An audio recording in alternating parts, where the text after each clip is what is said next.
1903 बंगाल के lieutenant governor J.A. बर्डिल अपनी team के साथ उड़ीसा के कोणार्क सूर्य मंदिर पहुंचे। यह कोई साधारण द्वार नहीं था, क्योंकि उस दिन उन्होंने मंदिर के अंदर कुछ ऐसा देखा जिसके बाद उन्होंने मंदिर के गर्भगृह को रेत और बालू से पूरी तरह भर देने का आदेश दे दिया और साथ ही इस 800 साल से भी अधिक पुराने मंदिर को हमेशा के लिए बंद करने का भी निर्देश जारी किया। आज लगभग 123 साल बीत चुके हैं, लेकिन सवाल आज भी वही है कि आखिर गर्भगृह के अंदर ऐसा कौन सा खौफनाक मंजर या गहरा राज था जिसे दुनिया से छुपाना इतना जरूरी था। आज कोणार्क को हम खंडहर कहते हैं, पर कभी यही मंदिर समुद्र में सफर करने वाले नाविकों के लिए एक डरावना संकेत था। जो भी नाव इस मंदिर के पास से गुजरती वह या तो रास्ता भटक जाती थी या फिर समुद्र में डूब जाती थी। इसी कारण पुर्तगाली नाविकों ने इस मंदिर को ब्लैक पगोड़ा का नाम दिया था। आखिर ऐसा क्या था कोणार्क में जो बड़े बड़े नावों को भी डुबा दे। उड़ीसा में समुद्र तट के पास बसा यह कोणार्क मंदिर 800 साल से भी ज्यादा पुराना बताया जाता है।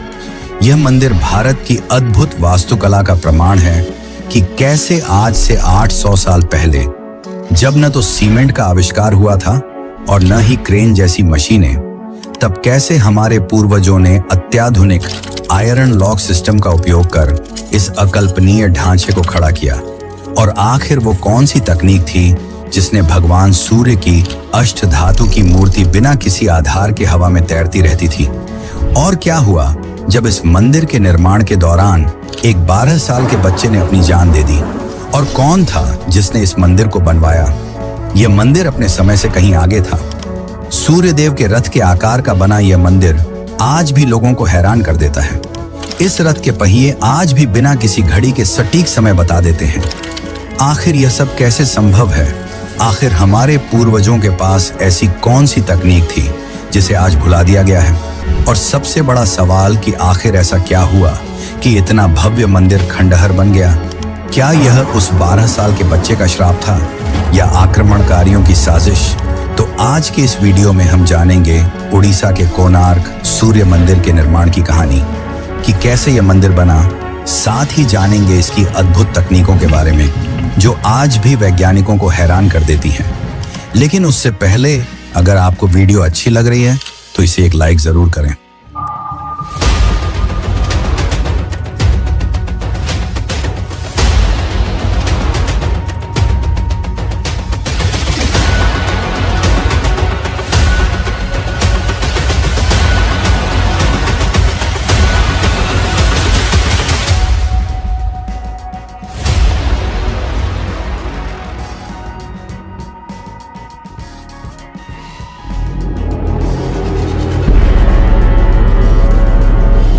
कोणार्क की भव्यता को समझने के लिए हमें इतिहास के पन्नों से भी पीछे द्वापर युग के उस कालखंड में जाना होगा जहां इस मंदिर की नींव एक राजा की महत्वाकांक्षा से नहीं बल्कि एक पुत्र के पश्चाताप से पड़ी थी।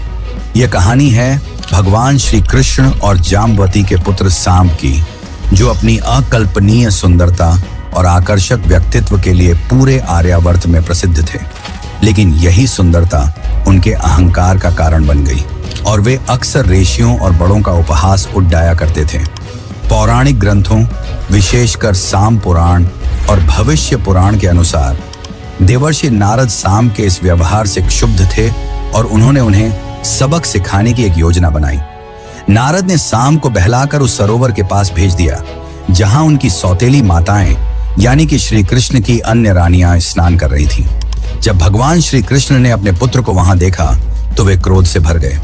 उन्होंने इसे एक अक्षम्य अपराध माना और सांब को कुष्ठ रोग का भीषण श्राप दे दिया। क्षण भर में ही सांब का वो कंचन जैसा शरीर विकृत हो गया, अंग सुन्न पड़ने लगे और पूरा शरीर कष्टदायक फोड़ों से भर गया। अत्यधिक पीड़ा और ग्लानि में डूबे सांब जब अपने पिता के चरणों में गिरे और अपनी निर्दोषता की गुहार लगाई, तब श्री कृष्ण को नारद की युक्ति का पता चला। चूंकि श्राप वापस नहीं लिया जा सकता था, इसलिए उन्होंने सांब को सूर्य देव की शरण में जाने की सलाह दी, क्योंकि केवल सूर्य ही आरोग्यता के देवता और समस्त त्वचा रोगों के निवारक माने जाते हैं। महर्षि कटक के मार्गदर्शन में साम ने ओडिशा के समुद्र तट पर स्थित मित्रवन को अपनी तपस्थली चुना, जहां चंद्रभागा नदी का पवित्र संगम समुद्र से होता था। यहाँ शुरू हुआ साम का 12 वर्षों का वो कठिन संघर्ष, जिसने उनके अस्तित्व को बदल कर रख दिया। अन्न जल का त्याग कर भीषण गर्मी और तूफानों के बीच साम ने शाकद्वीपी विधि से सूर्य की कठोर आराधना की।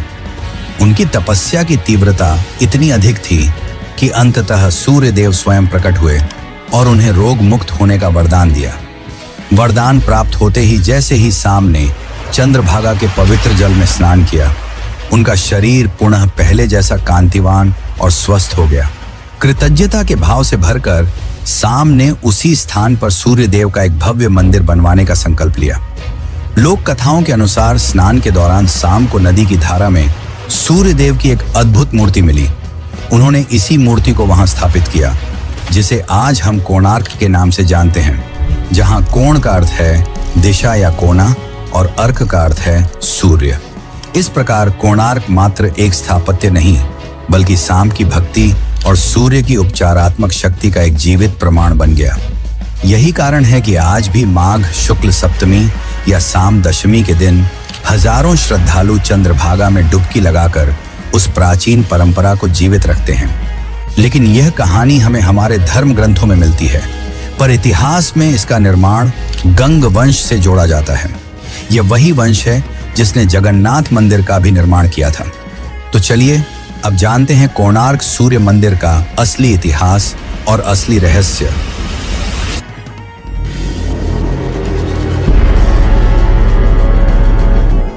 समय के साथ ओडिशा का यह स्थान प्रसिद्ध होने लगा। 2री शताब्दी ईस्वी में ग्रीक भूगोलवेत्ता क्लॉडियस टॉलेमी यहाँ आए थे और उन्होंने इस स्थान को कन्नागरा के नाम से एक प्रसिद्ध बंदरगाह बताया। उनके बाद 7वीं शताब्दी ईस्वी में चीनी यात्री हुएन सांग यहाँ आए और उन्होंने यहाँ कई भव्य और ऊंची इमारतों का वर्णन किया, जहाँ विभिन्न धर्मों के लोग रहते थे। लेकिन इसका असली इतिहास तो 13वीं शताब्दी में शुरू होता है। 13वीं शताब्दी आते आते यह क्षेत्र समुद्री व्यापार, बंदरगाह गतिविधियों और सीमा संघर्षों सबका केंद्र बन चुका था और इस समय गंगवंश यहाँ शासन कर रहा था। इतिहासकारों और पुरातत्वविदों के अनुसार जिस मंदिर को आज हम देख रहे हैं, वह सूर्य देव की आराधना का चौथा और सबसे विशाल स्वरूप है।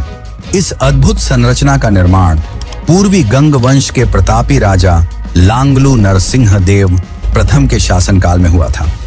ऐतिहासिक दस्तावेजों, खासकर केंडू ताम्रपत्र शिलालेख के अनुसार इस मंदिर का निर्माण कार्य 1238 ईस्वी से 1264 ईस्वी के बीच संपन्न हुआ था। लेकिन इस महापरियोजना के पीछे एक अत्यंत भावनात्मक और धार्मिक प्रेरणा जुड़ी थी, और वो प्रेरणा थी राजमाता कस्तूरी देवी की एक प्रसिद्ध ऐतिहासिक प्रसंग के अनुसार। राजमाता ने अपने पुत्र नरसिंह देव को याद दिलाया था कि उनके पूर्वजों ने जिस तरह पुरी में भगवान जगन्नाथ का विश्व प्रसिद्ध मंदिर बनवाया, जो आज भी करोड़ों लोगों की आस्था का केंद्र है, उन्होंने आग्रह किया कि सूर्य देव, जिनके बिना पृथ्वी पर जीवन संभव नहीं है, उनके सम्मान में एक ऐसा अद्वितीय मंदिर बनाया जाए जो जगन्नाथ मंदिर की भव्यता को टक्कर दे सके और गंग वंश की शक्ति को पूरी दुनिया के सामने प्रदर्शित करे। माता के इसी संकल्प को पूरा करने के लिए राजा ने अपने राज्य के खजाने का एक बड़ा हिस्सा और 12 वर्षों का राजस्व इस मंदिर के निर्माण में लगा दिया। ये मंदिर केवल एक धार्मिक स्थल नहीं, बल्कि एक राजनैतिक घोषणा भी थी, क्योंकि नरसिंह देव प्रथम ने उस दौर में कई विदेशी आक्रमणकारियों को परास्त किया था और यह मंदिर उनकी उन विजयों का एक विजय स्तंभ माना जाता है। इतिहास के गलियारों में इस मंदिर की भव्यता का जिक्र सम्राट अकबर के दरबारी इतिहासकार अबुल फजल ने अपनी प्रसिद्ध पुस्तक आईने ए अकबरी में भी किया है। 1580 ईस्वी में जब अबुल फजल ने ओडिशा का दौरा किया तो वे इस मंदिर को देखकर दंग रह गए थे। उन्होंने लिखा था कि इस मंदिर की सुंदरता और इसके निर्माण की लागत का अंदाजा लगाना भी मुश्किल है। उनके विवरण से यह भी स्पष्ट होता है कि 16वीं शताब्दी के अंत तक यह मंदिर सुरक्षित और पूजा अर्चना के लिए सक्रिय था। पुरातत्वविदों का मानना है कि मंदिर की नींव रखने के लिए समुद्र के पास की भूमि को विशेष रूप से तैयार किया गया था और चंद्रभागा नदी का मार्ग इस मंदिर के धार्मिक और वैज्ञानिक महत्व को ध्यान में रखकर चुना गया था। लेकिन इस मंदिर का निर्माण इतना भी आसान नहीं था। 12 वर्षों का लंबा समय, 1200 से ज्यादा कारीगर और एक 12 साल के मासूम बच्चे की आहुति, इस मंदिर को इसने सदैव के लिए अमर तो बना दिया, लेकिन एक श्राप के साथ। तो चलिए अब जानते हैं मंदिर के निर्माण की कहानी।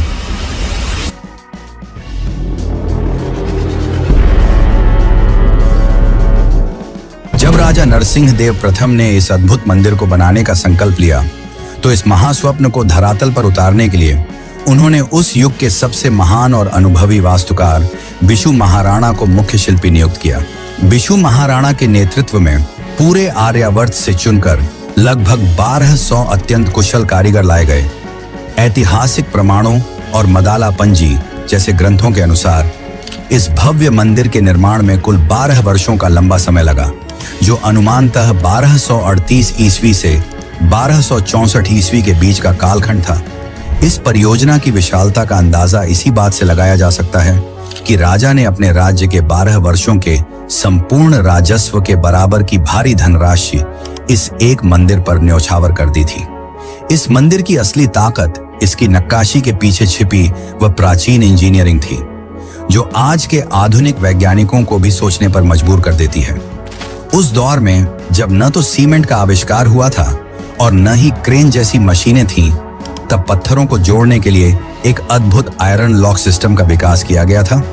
कारीगरों ने विशाल बलुआ पत्थरों के बीच लोहे की मोटी पट्टियों और चादरों यानी कि आयरन प्लेट्स और क्लैंप्स का उपयोग किया था।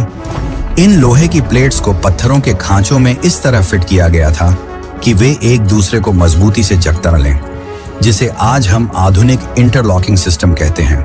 यह तकनीक न केवल मंदिर को स्थिरता प्रदान करती थी, बल्कि समुद्री तट की नमकीन हवाओं और भूकंप के झटकों से भी इस ढांचे की रक्षा करती थी। बिशु महाराणा की सूक्ष्म गणना इतनी सटीक थी कि मंदिर के हर हिस्से का भार पूरी तरह संतुलित था।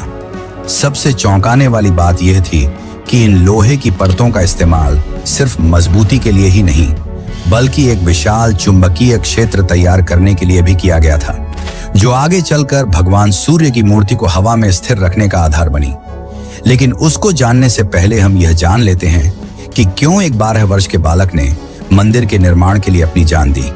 माना जाता है कि जब मंदिर का निर्माण अपने अंतिम चरण में था, तब एक ऐसी चुनौती सामने आई जिसने 1200 अनुभवी कारीगरों की नींद उड़ा दी थी। मंदिर का मुख्य ढांचा तो तैयार हो गया था, लेकिन उसके शिखर पर कलश स्थापित नहीं हो पा रहा था, जिसे कुछ जगहों पर एक भारी 52 टन का चुंबक यानी कि मैग्नेट बताया जाता है, जो इस मंदिर की मुख्य प्रतिभा थी, क्योंकि इसके बिना मंदिर अधूरी थी।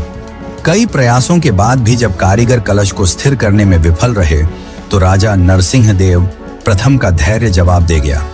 उन्होंने मुख्य वास्तुकार बिशु महाराणा और उनकी टीम को यह कठोर चेतावनी दी कि यदि अगले दिन सूर्योदय से पहले शिखर पर कलश स्थापित नहीं हुआ, तो सभी 1200 कारीगरों का सिर कलम कर दिया जाएगा। निर्माण स्थल पर मौत का सन्नाटा पसर गया था, क्योंकि सदियों पुरानी इंजीनियरिंग की समझ उस एक बिंदु पर आकर हार मान चुकी थी। ठीक उसी समय बिशु महाराणा का 12 वर्षीय पुत्र धर्मपद, जिसे धर्मपद भी कहा जाता है, वहां पहुंचा, जिसने जन्म के बाद से अपने पिता का चेहरा कभी नहीं देखा था। बालक धर्मपद अपनी मां से अनुमति लेकर अपने पिता से मिलने आया था, लेकिन वहां का माहौल देखकर वह दंग रह गया। जब उसे पता चला कि उसके पिता और 1200 कारीगरों की जान खतरे में है, तो उसने अपनी असाधारण मेधा और इंजीनियरिंग सूझबूझ का परिचय दिया। धर्मपद को पता था कि मंदिर के चुंबकीय क्षेत्र में तीसरे मैग्नेट को किस तरह संतुलित किया जाता है। पिता की अनुमति लेकर वह नन्हा बालक अंधेरी रात में मंदिर के विशाल शिखर पर चढ़ा और कुछ ही घंटों में उसने कलश को पूरी निपुणता के साथ स्थापित कर दिया। वो कार्य जिसे दिग्गज शिल्पकार 12 वर्षों में भी नहीं कर पाए थे। सुबह जब सूरज की पहली किरण ने मंदिर के शिखर को छुआ, तो राजा और सभी कारीगर यह चमत्कार देखकर दंग रह गए। लेकिन यह जीत एक बड़े संकट की आहट भी थी। कारीगरों के बीच यह डर फैल गया कि जब राजा को पता चलेगा कि 1200 अनुभवी शिल्पकार जो नहीं कर सके, वह एक 12 साल के बालक ने कर दिखाया, तो राजा उन सभी को अयोग्य मानकर दंडित कर सकता है। अपने पिता के सम्मान और 1200 कारीगरों की जान बचाने के लिए धर्मपद ने एक ऐसा फैसला लिया जिसे सुनकर आज भी आंखें नम हो जाती हैं। अपनी सफलता का जश्न मनाने के बजाय उस वीर बालक ने मंदिर के शिखर से चंद्रभागा नदी में छलांग लगा दी और अपने प्राणों की आहुति दे दी। लेकिन उसका बलिदान व्यर्थ नहीं गया। जिसे आज दुनिया डायमैग्नेटिक फील्ड कहती है, उसे हमारे भारत में 800 साल पहले ही निर्माण कर दिया गया था, जो यहाँ की उड़ती हुई सूर्य देव की मूर्ति का आधार शिला बनी। साथ ही सूर्य देव के रथ के वो 7 घोड़े जो महान वैज्ञानिक आइजैक न्यूटन की थ्योरी को भी पहले से बताती है, और साथ ही इन रथों पर लगे पहिए जो आज भी सटीक समय बता देते हैं, जो हैरान करने वाला है। इस मंदिर के इन रहस्यों को जानकर आप भी चौंक जाएंगे। तो चलिए अब हम इन रहस्यों को जानते हैं। लेकिन उससे पहले अगर आपको वीडियो अच्छी लग रही है तो इसे अपने मित्रों और रिश्तेदारों को भी जरूर शेयर करें, ताकि वे भी हमारे भारत के अद्भुत और रहस्यमयी मंदिरों के बारे में जान सकें।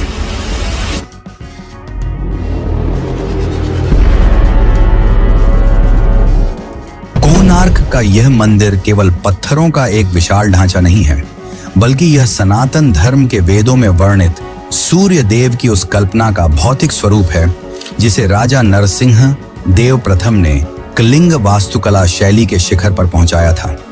पूरे मंदिर को एक भव्य और विशाल रथ के आकार में डिजाइन किया गया है। इस रथ के आधार पर पत्थरों को काटकर 12 जोड़ी यानी कुल 24 पहिए बनाए गए हैं।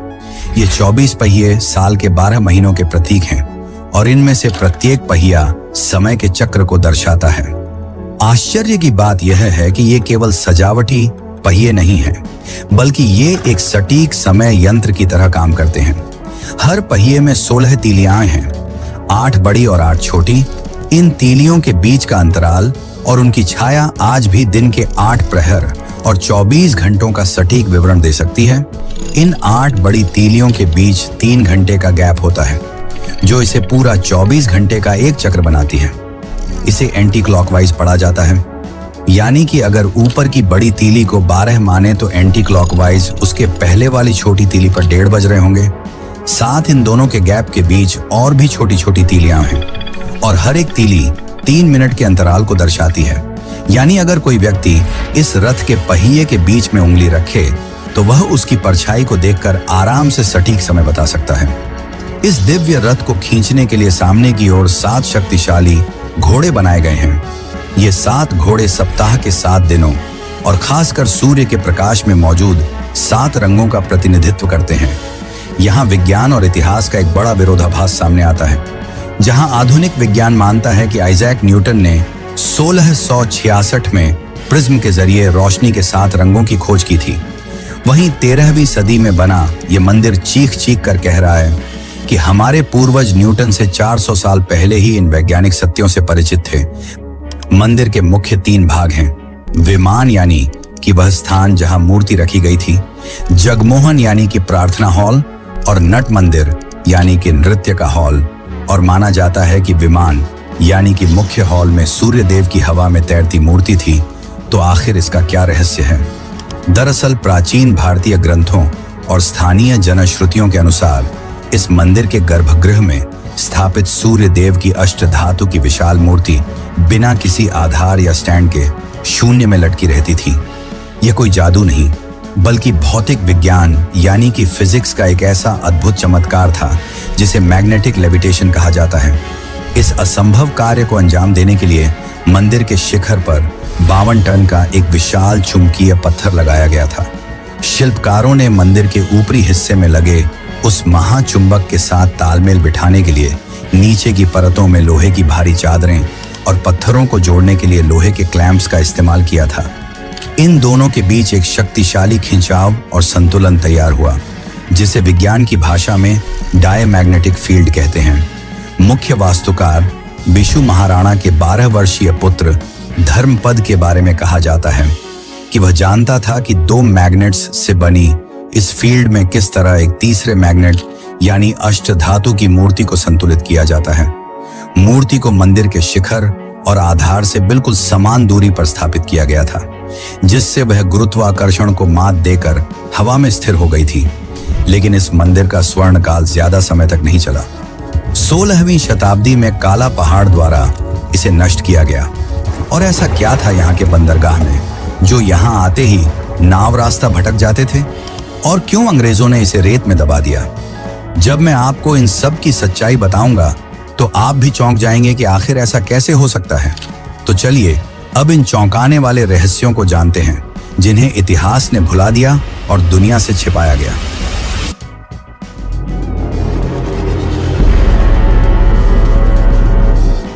कोणार्क की भव्यता और विज्ञान की अजेय शक्ति पर ग्रहण तब लगा जब 16वीं शताब्दी में विदेशी आक्रमण की काली आंधी ओडिशा के तट तक पहुंची। इतिहासकारों और प्राचीन अभिलेखों के अनुसार मंदिर के पतन की सबसे विनाशकारी घटना बंगाल सल्तनत के सुल्तान सुलेमान खान कर्रानी के जनरल काला पहाड़ के आक्रमण से जुड़ी है। साल 1568 के आसपास काला पहाड़ ने ओडिशा के कई प्रमुख मंदिरों को निशाना बनाया, जिनमें जगन्नाथपुरी और कामाख्या देवी मंदिर के साथ साथ कोणार्क का सूर्य मंदिर भी शामिल था। जगन्नाथ मंदिर के ऐतिहासिक वृत्तांत मदाला पंजी में इस हमले का रोंगटे खड़े कर देने वाला विवरण मिलता है। कहा जाता है कि काला पहाड़ मूल रूप से एक पवित्र वैष्णव ब्राह्मण था जिसका नाम राजीव लोचन रॉय या कालाचंद राय था। सुल्तान की बेटी गुलनाज से प्रेम और उसे पाने के लिए इस्लाम स्वीकार करने के बाद वह हिंदू मंदिरों का कट्टर शत्रु बन गया था। जब काला पहाड़ की सेना ने कोणार्क मंदिर में प्रवेश किया तो वे वहां के अद्भुत दृश्य को देखकर दंग रह गए। मंदिर के गर्भगृह में भगवान सूर्य की विशाल मूर्ति बिना किसी सहारे के हवा में तैर रही थी।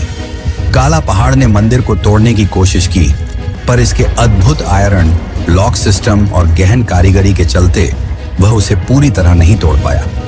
फिर भी माना जाता है कि काला पहाड़ ने मंदिर को अच्छा खासा नुकसान पहुंचाया, लेकिन इतिहास के पन्नों में कोणार्क के पतन की कहानी केवल जमीनी आक्रमणों तक सीमित नहीं है, बल्कि इसका एक गहरा और रहस्यमयी संबंध विशाल समुद्र और उन विदेशी नाविकों से भी है जो बंगाल की खाड़ी से होकर गुजरते थे। 16वीं और 17वीं शताब्दी के दौरान पुर्तगाली नाविकों और यूरोपीय व्यापारियों के बीच यह मंदिर ब्लैक पगोड़ा के नाम से कुख्यात हो गया था। लेकिन कोणार्क को काला या ब्लैक कहने के पीछे इसका गहरा रंग नहीं था, बल्कि वह डर था जो इस मंदिर से जुड़े चुंबकीय रहस्यों के कारण समुद्र में फैला हुआ था। जैसा कि मैंने आपको पहले बताया कि मंदिर के शिखर पर लगा 52 टन का विशाल चुंबकीय पत्थर लगा था, जो इतना शक्तिशाली था कि उसका प्रभाव कई किलोमीटर दूर समुद्र तक महसूस किया जाता था। उस दौर के पुर्तगाली नाविकों के वृत्तांतों और समुद्री डायरियों में यह दर्ज है कि जब भी उनके जहाज कोणार्क के तट के पास से गुजरते थे तो उनके नेविगेशन कंपास अचानक काम करना बंद कर देते थे। कंपास की सुई चुंबकीय खिंचाव के कारण पागलों की तरह घूमने लगती थी, जिससे जहाज अपनी सही दिशा भटक जाते थे। इतना ही नहीं, यह चुंबकीय बल जहाजों के लोहे के हिस्सों को अपनी ओर इस कदर खींचता था कि कई जहाज अनियंत्रित होकर तट की चट्टानों से टकरा जाते थे और दुर्घटनाग्रस्त होकर डूब जाते थे। समुद्री व्यापार में हो रहे इस भारी नुकसान और लगातार होते जहाज हादसों ने विदेशी व्यापारियों और नाविकों के मन में इस मंदिर के प्रति एक खौफ पैदा कर दिया था। अपनी सुरक्षा और नेविगेशन सिस्टम को बचाने के लिए पुर्तगाली नाविकों ने एक दुस्साहसी कदम उठाने का फैसला किया। ऐतिहासिक दावों के अनुसार उन्होंने मंदिर पर धावा बोला और इसके शीर्ष पर लगे उस विनाशकारी शक्तिशाली चुंबक को निकाल लिया। उनका मानना था कि इस चुंबक को हटा देने से समुद्र में उनके जहाज सुरक्षित रहेंगे। उन्होंने इस चुंबक को अपने जहाज में लादकर अपने देश ले जाने की कोशिश की, लेकिन इस एक घटना ने कोणार्क के भविष्य को हमेशा के लिए बदल दिया। जैसे ही वह केंद्रीय चुंबकीय पत्थर हटाया गया, पूरे मंदिर की संरचना का संतुलन बिगड़ गया।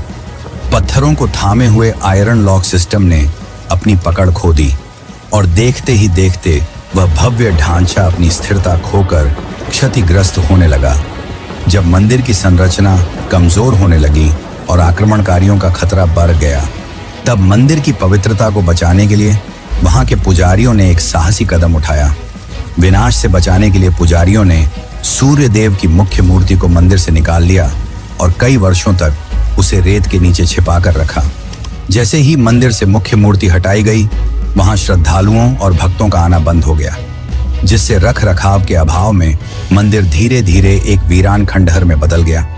कालांतर में सुरक्षा की दृष्टि से इस दिव्य मूर्ति को पुरी ले जाया गया और वहां जगन्नाथ मंदिर के प्रांगण में स्थित इंद्र मंदिर में स्थापित कर दिया गया। हालांकि आज भी यह बहस का विषय है कि क्या नई दिल्ली के राष्ट्रीय संग्रहालय में रखी सूर्य प्रतिमा ही कोणार्क की असली मुख्य मूर्ति है।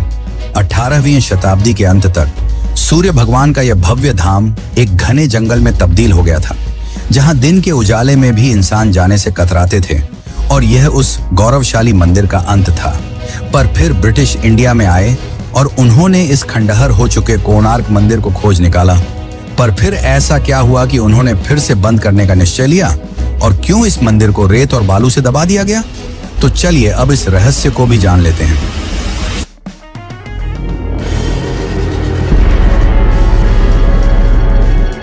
कई 100 सालों तक घने जंगलों में खंडहर की तरह पड़े रहने के बाद साल 1837 में एक स्कॉटिश इतिहासकार जेम्स फर्गुसन यहां आए, जिन्होंने अपनी खोज और अद्भुत रेखा चित्रों के जरिए इस भूले बिसरे चमत्कार को फिर से दुनिया के नक्शे पर लाया।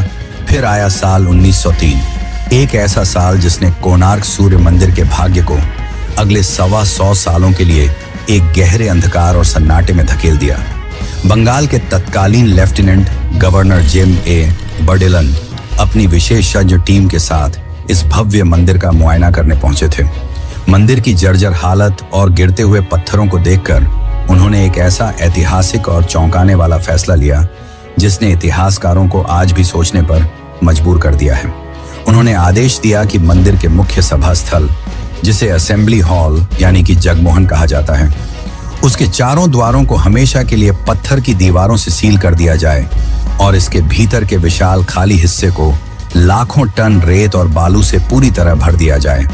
माना जाता है कि उन्होंने मंदिर को टूटने से बचाने के लिए ऐसा किया, पर यह कोई साधारण मरम्मत का काम नहीं था, बल्कि एक चलती फिरती ऐतिहासिक संरचना को जीवित दफन करने जैसा फैसला था।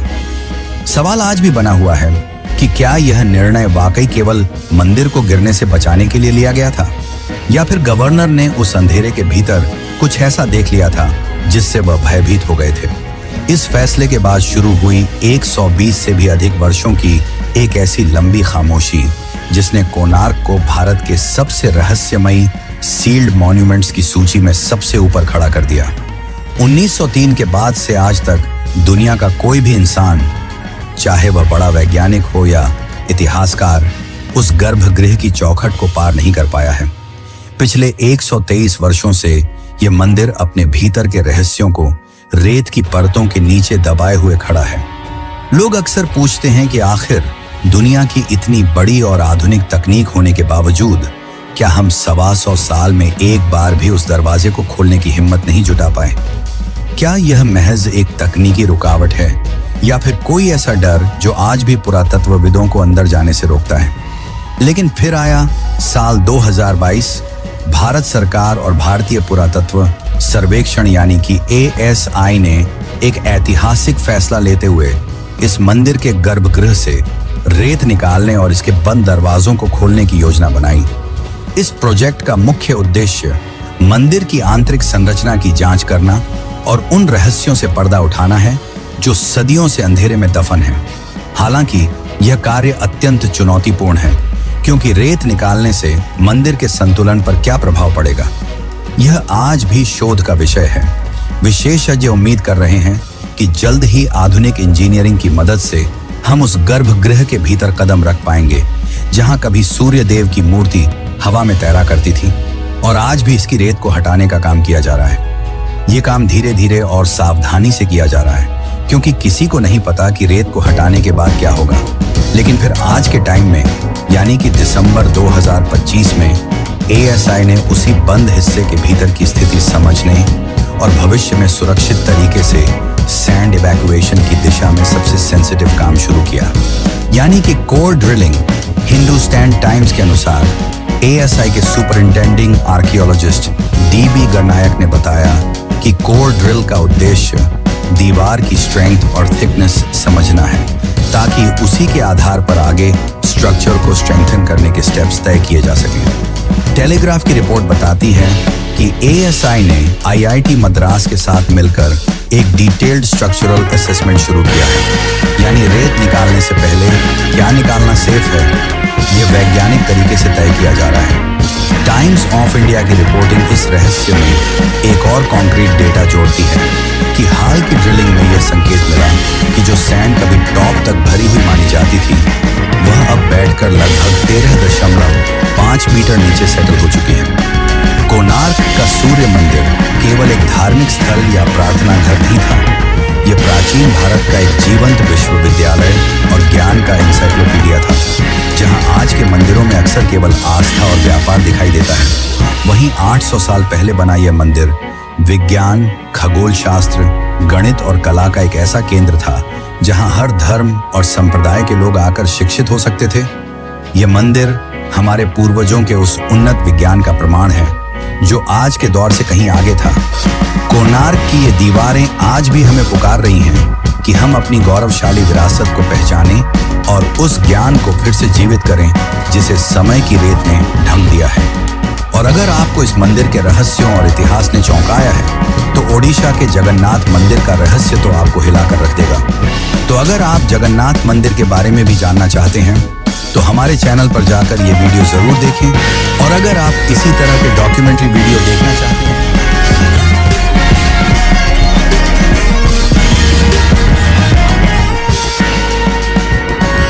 आगे की न्यूज के लिए वीडियो को लाइक कीजिए और चैनल को सब्सक्राइब कीजिए।